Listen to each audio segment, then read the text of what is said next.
and welcome to the 145 Rural Podcast, where we are here to strengthen music careers and communities one song at a time. And now, here's your host, Jacob Wing. Yay! Hey, everybody. I am so lucky today. Mr. Kyle Hunter here with me. He's nice enough to come in and let us talk him up, hear about his life and his work. So we're just going to get right in. Thank you so much, first and foremost, for coming on. Thanks for having me, brother. And he's got a show over here right next to it at the Rustic Hut, so we're really lucky to grab him before he gets to go and do that. Oh, yeah. And let's just get right into it. We want to know about you, so can we know maybe a bit about your life before you got up to music? What kind of led up to that point? Oh, man. Shoot. Yeah, I was like 7. Well, my whole life, you know, a lot of road trips with my dad, and music was always playing. Whatever we were doing, we hardly watched TV or anything like that. If we did watch TV, it was concert VHS tapes. Okay, so, like Sade or like Song Remains the Same, Led Zeppelin would be on or something, you know. But always music was playing. And then Dad just always had all these like Skinner vinyl and all this stuff. And I thought the guitar was just so cool and all those tunes. And I was like, oh, I want to. And like Stevie Ray Vaughan even. Was kind of like language. One of the big, he was like one of the biggest influences for me. So I was like, and my dad had an old 1982 Gibson Les Paul Custom. It was like the Black Beauty. The thing was beautiful. And was he's a player then? No, he was a luthier. Oh, you're kidding me. He built banjos and guitars. He worked for like Greg Deering for some time. That is amazing. And Bob Taylor for a little while. No way. Oh yeah, he was like one of the first 3 employees or something at Taylor Guitars. Cool. Crazy down in San Diego. Right. He grew up in this little ranch town outside of San Diego, a little bit called Ramona, California, which is a little border town there in the hill country there. So grew up on horses, listening to Stevie Ray Vaughan. You know, it was a great time. But yeah, I picked up that guitar and I kept holding it the wrong way. Right. And I wanted to get good at it. And eventually he bought me a Mexican Stratocaster on eBay, and then I devoted like the next 6 years of my life to playing it in my room really terribly. Nice. And then, what age did you get that guitar? I think I was like 7 or 8. Oh my goodness. Yeah, and then just kind of I've had I had like a Esteban acoustic or something, and something, some Christmas present. But it was I think just that amount of time sitting in my room when I was a kid, like I lived in and then we moved to like really rural Montana when I was 6 or 7. So right around after we moved there, I got my first guitar, and then there weren't a lot to do. We were like 20 miles each way to any town up in Thompson Falls. So I lived like in between Thompson Falls and Plains, Montana. Okay. And went to school with Tanner Laws. I was just going to say, you must know Tanner. I know Tanner, yep. His dad was like my football coach and algebra teacher in high school and basketball coach. And Tanner's a little younger than me, but I know his older brother and went to school with his older brother and stuff. But yeah, so there weren't much to do, so I just started playing guitar and there must be something in the darn water up there between you guys. There must be, I don't know. Mercury. Making the voice is just amazing. Holy crap. That is insane. Yeah. So when did you go from, this influence and you've got some instruments and you're learning, when did you come to that point in your life when you were, this is what I want to do, this is the path I want to journey down? COVID. Oh, you're kidding me. It was COVID. Well, so I was in the Navy. I joined when I was like 17, and then I didn't really play much guitar at all for like 5 years, maybe like pick it up here and there. And then right at the end of my career, I started playing guitar for this guy from Georgia. I went on tour with him for a little bit on the East Coast. Wow. And, the first show I was so nervous. I was like, but after the first song, we didn't get booed off stage. So I was like, oh, we got this. And I've never been nervous since. That's amazing. Because I was like, oh, well, we didn't get booed. So what an introduction. But him and I ended up having a falling out. And I was like, well, I've been singing background vocals on this, and I know all these songs now. And so I was like, maybe I'll just, because I wanted to keep playing. I wanted to keep performing. So I was like, I'll just do it myself. And then moved back to Montana, like right before COVID hit.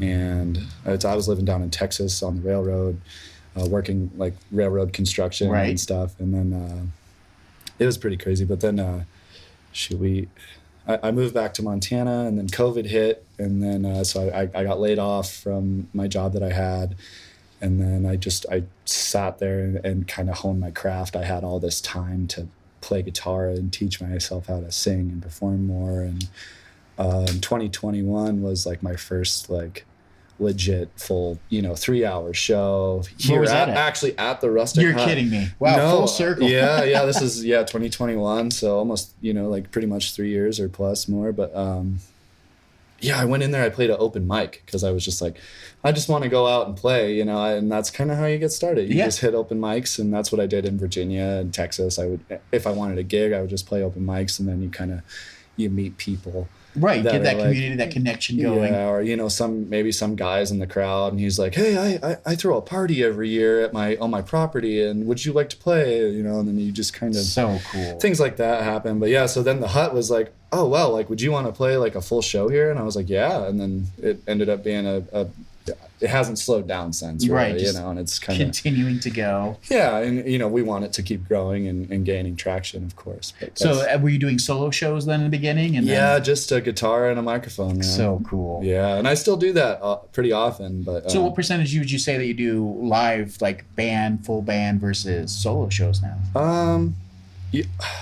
Probably. I want to say it's like 80-20. I do like 80% full band and then 20% solo, which means I'm booking less also, because I only want to bring my band to a venue that we will play anywhere that will have us, with a good stage, but we want to play somewhere that has a house PA, a lighting rig. We want an engineer, do it justice. Have a sound tech running sound for us. Exactly, so we just show up and play our music, and hopefully the bar makes money and we can too. Of course. But anything else, you got that solo show and the and I just love honky tonking around, man. I'll play any bar, man. I'll take a little PA somewhere and like the Sawmill in Darby and get rowdy on a Saturday night, if we ain't booked. But. Right. Yeah. So you're doing these solo shows. You step out. You finally get a full show at the Rustic Hut. When did you take that leap into doing your first recording? I know you've got a number of singles out. So. Okay, yeah, that was probably right at the end of 2021. I went to the Vault in Missoula. They're fantastic. Had this song I had written. I didn't really know what I was doing. It's called "Burn This Town." It was like my first thing I ever put out, and it turned out pretty good.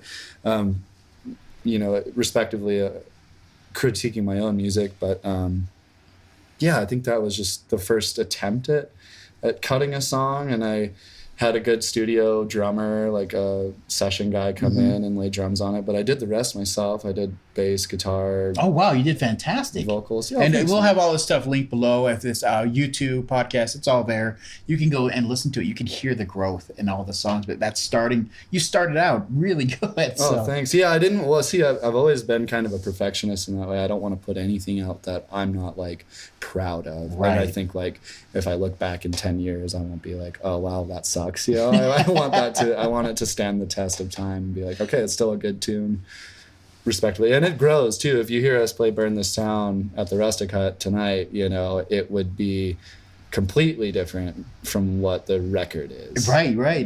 So the song itself has grown over the time, and then just as I have, I make different vocal choices. I make different innuendo, chord changes or whatever, but it's still a tune that I like, But, so cool. Like I said, take your time, go take a listen to that music. It's fantastic. Thank you, man. Thank how you. about your newest one that you just released here pretty recently? I think it's "Waiting on You." Is that correct? Yes, sir. Oh man, it's a great one. Thank you. Yeah, I love what was the process like that? Was it different from that first one in the Vault? What has changed between those that has made, has the studio become easier? The studio's become easier. I think that just the experience of like playing and performing and singing a lot more. I've learned how to like control my voice, and hit notes, and that. And "Waiting on You" is definitely a vocally reaching song. It's got a lot of falsetto. Oh, it does, but it hits. It's so good. Thanks, dude. Thank you. Yeah, it's I think just like the confidence level all around is what makes that track. I think, and I had my whole band that I tour with. They're all my friends, and then the producer, the engineer, Brandon Zimmer, huge shout out to him, crushed it on all the tracks that we've released in the past year till now. have come from his studio. I do not know him, but he is doing an amazing job. He's good. Yeah, he's the live engineer at Monks there in Missoula, and he works for a ton of different entities, and he's the man. He's got his hand in all the pots. He knows what he's doing. yeah. Clearly. So, and having him there, I was like, that just helped. That alone is like you can't really fail. Right. But it's the team behind it and the musicianship. Like all the guys I have are just so. I'm like so lucky, dude. Right. Sometimes I'll be on stage even and like I'll be kind of sitting back playing a little rhythm guitar and I'll just like realize what is going on around me and all these guys are just crushing. Right. And I'm just like, this is crazy. Like I can't believe that they're like supporting my songs and my voice like and like doing the thing with me. But I think that's what's changed, and I think we gel together musically really well, and I think we know the message of the song and what we want to deliver. Right. Just having that whole cohesive like team behind that. That's so rare, and that's what it's all about. But getting there, congratulations, keep it up, man. Thank you. Yeah, it's not easy. It's hard to find guys, man. It is. It really. It's the hardest part of being in a rural atmosphere like us. Hi there, and welcome to the ad break. We're just going to take a moment to let everybody know about our community of growing members, and if you'd like to be a part of that, just look at the info below, and there will be a click there for an email sign-up to join in and get your voice heard. As well, if you're enjoying this content, please join our Patreon at patreon.com/145rural. There you can join any of our groups, and you can add to the discussion of what topics we will choose that will help you and hopefully future members of our groups, as well as join monthly Q&As and other such benefits. Again, that's patreon.com/145rural, and we look forward to seeing you there. Now, back to that regularly scheduled episode, and enjoy that content. Thanks again. And let's talk about that. If you could we've just kind of done a broad overview of what you've accomplished and what you've been doing, all you've learned. What if you could sit down with your younger self, like a 16, 17-year-old version of Kyle? What would you tell him today? Like, hey, you're going to be on this journey. Here's what you need to prepare for. A younger version. I would tell me to write more music. Oh, good one. Yeah. I still need to do that. I need to write more, but just be confident and trust the process. Trust yourself. Very good. Believe that good things will happen if you work hard for it. Hard work beats talent when talent doesn't work hard. Amen scenario. And then if you have both of those things, right, then you're money ahead. But and then seek out people who are better than you. Try to get in rooms with people who are better than you. Chef's kiss. Yes. That's a good thing. I know I level up when I play with somebody who's significantly better than me. I'm like, I gotta figure it out here because I'm in a room that I don't really belong in, so I gotta belong in that room at some point, but that's probably what I would say is just seek out, people who are better musicians. Fantastic advice for anybody. Please, if whoever you are, absorb just a bit of that. If you're not at that level yet, could not have better advice. Yeah. Let's talk about then your vocal skills are amazing. Your voice is absolutely wonderful to listen to. But also, I went through your Instagram, and I could see sometimes when you were just playing around with the guitar, playing some lead, you knew your scales, you knew how to get around. Oh, yeah. So what would you consider your best attribute as a musician at this point in your career? Is it your voice? Is it your guitar work? Is it your songwriting? What is it that you consider your strongest attribute? I don't know, man. I don't know. That's tough. Probably I don't know. I think if I were to take out the frontman aspect and I was just playing guitar in a band, I think just my rhythm, I can hold rhythm real well on a guitar. Foundation, that's so important. Yes. I can improvise. I can play leads. I can hang and play some bluegrassy stuff or whatever, fast or slow, whatever. But I think probably just holding down a steady, groove to keep the song moving. One heck of an answer. I don't think I've heard anybody say that. But my rhythm guitar playing, yes, that is so it's great. Fundamental, right? Right. And you learn that from like playing solo gigs, right? You don't have a band that's backing you up, so you have to keep it moving and sing, which that was the hardest thing to do. Yeah. I didn't start singing till I was like 22 or 23, and that's not that long ago. But, no, but it's tough. It really is. Yeah, and that was I would sing in the shower, in the car, going somewhere or whatever. But playing guitar and like learning tunes and then singing on top of them, if you haven't done that before, is like unbelievable. Yeah, it's not chewing gum and walking. It's much more difficult than that. And also, then you have to add on top of that, you're on a stage, you got to put on a performance. So you have to be comfortable enough with doing both of those to be able to focus on putting on that show. I think that might be like a good attribute too, that I've studied a lot of some people that I think are like some of the greatest performers of all time, and maybe with James Brown or Elvis, or that's like that stage presence thing. I think I've really honed in on a lot of that too, which helps. It adds to the show a bit, but I'm really active on stage. I spin around, I move, I dance. Just kind of, that gets the crowd more engaged, and it feels more of like a personal experience. Oh my God, that's such a talent beyond words, honestly. Yeah, and sometimes I feel silly doing it, of course, but it's fun. I'm just out there. At the end of the day, it's just fun, right? We just want to have fun. Right. So you've been doing amazing things. I think you have, like I said, 4 or 5 singles out. What would you consider your biggest success to this point? I think just being reached out to by legit venues and performing at like places like the Top Hat or the Rialto that we have coming up on the 29th there in Bozeman. That's a pretty big milestone. Yeah, it's huge. I've always wanted to play. I've never really. It's kind of like a theater-esque setting.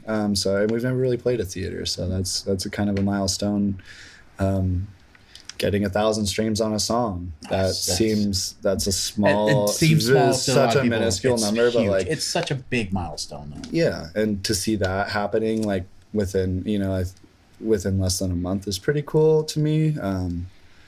And to be, I think honestly, just being respected by like my musical peers, like as a musician, that's all I really want out of it. That's kind of the biggest accomplishment, is to know guys on a national touring level that know who I am. They know I play music and they respect me as a musician, and vice versa.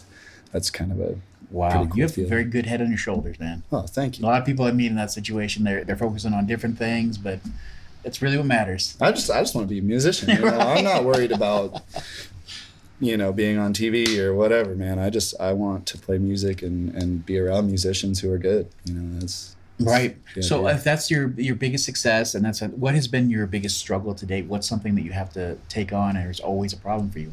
Songwriting. Oh yeah. Yeah. Writing decent tunes. I mean, I do it every now and again, but struggle with like getting out of a writer's block quite a bit. What's your process like? Is it you just have a guitar idea that leads you into it, or you have a vocal or some kind of lyrics that lead you into a song? It varies. A lot of the songs that I do have released, they're all co-written except for the first one.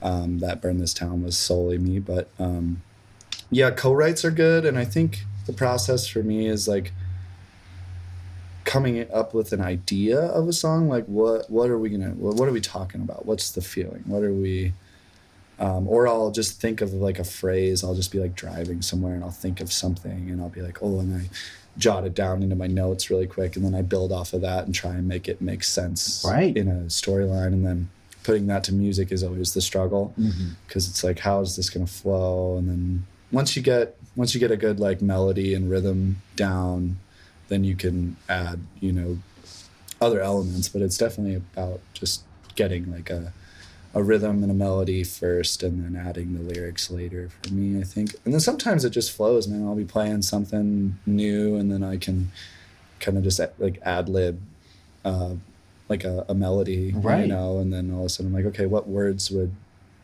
make that melody, right? And I'm like, whatever. And then that's just kind of how it could happen in 15 minutes, or it can take 5 years to write a song. You just kind of know, you have that moment of like, yes, this is it. Right. This is right. This is the idea that's coming together. Yeah. But it always changes too, every time I write is different.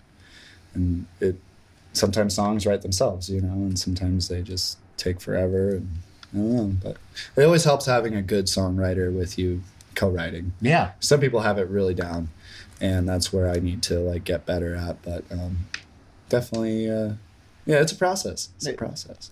And it sounds like you said, just like before, like always having somebody else, finding somebody else that's a little better at something, finding a way to incorporate them. Right. Yeah, of course.